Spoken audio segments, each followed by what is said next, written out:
have a radio show. And they even have the FBI investigate him. Now it's just a fact, but we're still bad, though. Remember that. We're still bad people.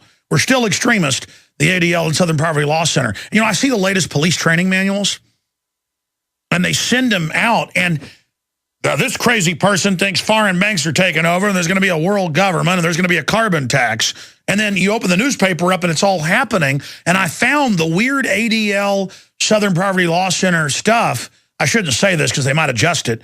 I guess they're so lazy, you know, government paycheck types, because they get government funding to do it. You know, they're private, that they won't even stop them. I mean, they're just lazy. They don't care. They turn out like one article a year or something. That it's actually waking police and military up, because they're going, wait a minute, George Washington's bad, literally, and then they open the newspaper up and all this is happening. But here's that clip. Mostly what they do is hold summits. I think that right now the question is, do we all work for central bankers? That's what I want to address to our guest tonight.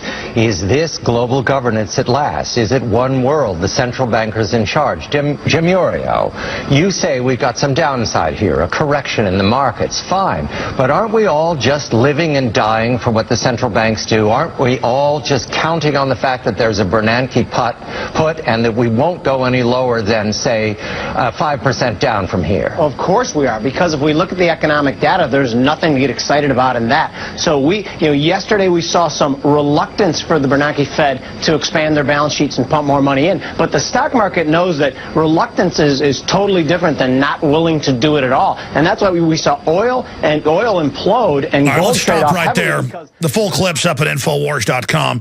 I mean, I know I'm ranting here, Craig, but what is it like to see all this coming, being laughed at by people on the force, then investigated when you were talking about Oklahoma City, and were sent to investigate it, and then now, I mean, I know a lot of police and military, you told me last time you were on, come to you now and apologize, but, I mean, still, now we've been proven right, but what happens from here? I mean, what is it like to hear things like that? Global governance run by megabanks. Well, yeah, I mean, we already knew that was happening a long time ago, and it was building up to where it's going to be just one, giant world bank controls everything, and you got the banksters running it. But, about what you're talking about a second ago, that, a man is never a prophet in his own village. But if you go to a different village, all of a sudden, you're a genius. If I traveled around the country and did seminars like the one we did up in Kansas City, people say, wow, this guy really knows his stuff. I've got to check into this. But you consider my own police department or my own military unit or even around the neighborhood, if I talked about any of this, they looked at me and said, yeah, well, Crazy Craig, he's lost it again. He's off the ranch. Even though you were speaking to crowds of thousands of people, syndicated radio show, they had no respect for their fellow American who was a veteran of Vietnam, the police force, the SWAT team, the helicopter, survived a helicopter crash, everything.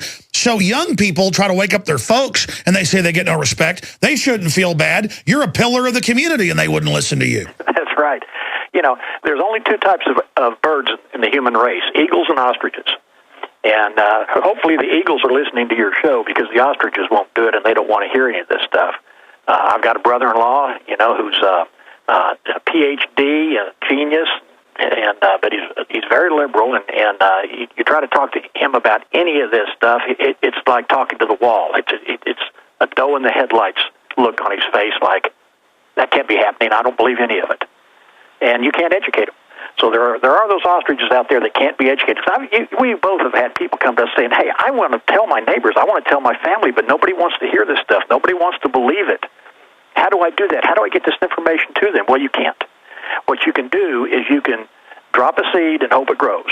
You can give them a suggestion, maybe give them a book and say, you ought to at least look through this book of whatever, the material is that goes in this direction. Like Killzone, my book Killzone, I've given that to people, and they've read that, and then they've come back and they said, what does the Council on Foreign Relations and the Rothschilds and the Federal Reserve Bank have to do with the Kennedy assassination? And I said, okay, here it is, and they read that, and they say, okay, where else can I get more information? I'll say, well, okay, The Creature from Jekyll Island, you go there, you go, and start naming off different books that they can just get one, read it, it'll lead to another one.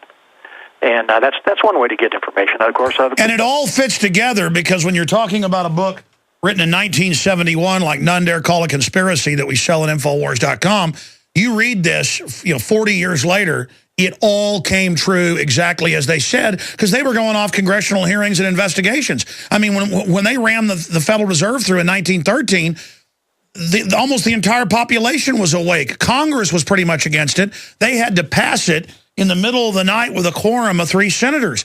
I mean, you know, people used to know about this stuff. Yeah, yeah. And there's a book that even predates that was written back in the 1920s and 30s called Red Fog Over America by a Canadian named Cunningham. He was an officer in the British Navy as a submarine officer in World War I, immigrated to Canada and went to work for the Canadian government. He saw the unions being taken over by the Communist Party. And then he saw the same thing happening in the United States. And he said that the communists will call themselves socialists, and they'll get into the left side of government, the left wing, the liberal side of government, and say they are socialist or that they're for the people and all this stuff. He says, but they're actually hardcore communists being controlled out of Moscow. And this is the 1920s. And he said, this is all things that are going to happen, and most of it's already happened in Canada. And then he gets into the socialized medicine aspect of it. You know, they control your health, they control your records, they control everything. And you're just another number. People that say that this UN treaty won't get our guns, it's written open-ended. I've got the UN quotes and articles up at Infowars.com today, even where the U.S. ambassador says in New York, right here on our own shores, you've got a Trojan horse. They won't accept U.S. firearms policy. They want to take the decision away from the U.S. electorate and undermine the Constitution. And I've read the thing. I've read over the treaty. It says they register all our guns, and then the UN can direct with the member states to ban any guns they want, and they're using countries that have already signed on to totally ban civilian ownership of firearms. That is the goal. And people that say this won't happen, hey, they'll do it and let that start the Civil War, because the globalists don't care if a bunch of police and military get killed trying to enforce this. But from my research, Colonel Roberts, you've been a police officer and in the military, Marines and Army. Am I correct in saying, I mean, if you've got 200 million gun owners, if 2% of them fought back, that's, 4 million people. I mean, there's no way, if the police and military try to engage in a gun confiscation, they might as well go jump off a cliff. And so they need to stand down on that order because it's unconstitutional. Well, they're not going to. That's the thing. I've talked to officers, I've talked to state police, and even some feds, and they said if that order came down, we'd quit. We wouldn't do it. And so that's where the foreign troops come in. You've got to have people who don't mind going up against Americans. And, they could have, 10 divisions of Chinese troops in Mexico right now, and we wouldn't know about it if our media doesn't cover it. And unless you know that they're there and can prove it and have pictures and all of this stuff, no one's going to believe it anyway until it happens. But China has been landing a lot of material for years into, armored vehicles, all kinds of stuff. But we know the standard operation for these governments. China admits they have 6,000 front companies in the U.S., and they're always talking about Russia, but China's the real issue. And the globalists have given them the Panama Canal, given them the ports in the Bahamas that you mentioned. And what they do is they go get businesses, set things up as sleeper fronts. That's the model, 6,000 fronts. Oh, yeah. And you remember back in the 90s when they found that shipping container in San Diego full of AK-47s and hand grenades and RPGs? Yes. And they found another one in Long Beach, and then they found one down in Corpus Christi, Texas, I think was where they found one. And they were popping up around the country. Then that whole story died, and the excuse that we got was, that's smugglers bringing stuff in for street gangs.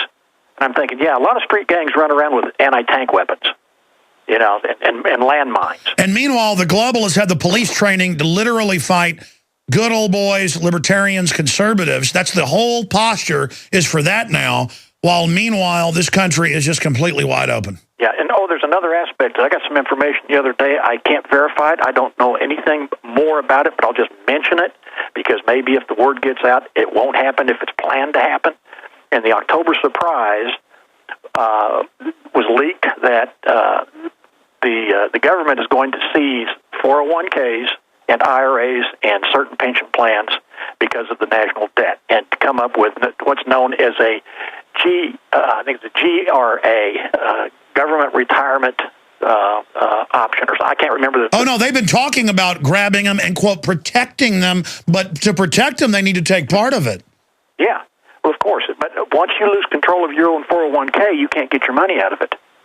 It's the guaranteed pension plan or some stupid thing that they're coming up with. Yeah, I've talked to a lot of really wealthy people and famous folks, and all of their top financial advisors are telling them there's going to be a total collapse. I'm not saying that's going to happen, but look at all these cities going bankrupt everywhere. Well, yeah, look at California going bankrupt too. I mean, that place is falling like, when you've got more people taking than producing, it implodes, and that's what's happening to California. It's happening in other states as well. I think New York's high on the list. When it becomes a welfare state, like Churchill said, it only works as long as you can get money out of the other guy's pocket. Well, you've got all these people moving out of these states and taking their businesses with them and taking their jobs with them, and the only thing you've got left is illegal aliens and people on welfare and people who don't work, and the state can't support them anymore. These politicians get in there and they come up with these entitlement programs because that's their way of using our money to buy votes for them. Yeah. What do you make of Obama publicly saying NATO and the UN run our military and telling Congress to sit down and shut up, and Congress did, and shutting down power plants not owned by his buddies, taking dealerships away from people that didn't give him money? I mean, it's just so incredible. Legalizing the illegal aliens outside of law, fast and furious. I mean, imagine what's going on we don't know about. Right. I mean, it's like I said earlier, it's out of control. You've got a rogue element in the government, and they do whatever they want, and they don't care what the Constitution says. They don't care what the laws say. And if he can go around Congress with an executive order, he'll do it. He just does his own thing, and he doesn't care what the right from the wrong or the rule of law. Why is he so confident?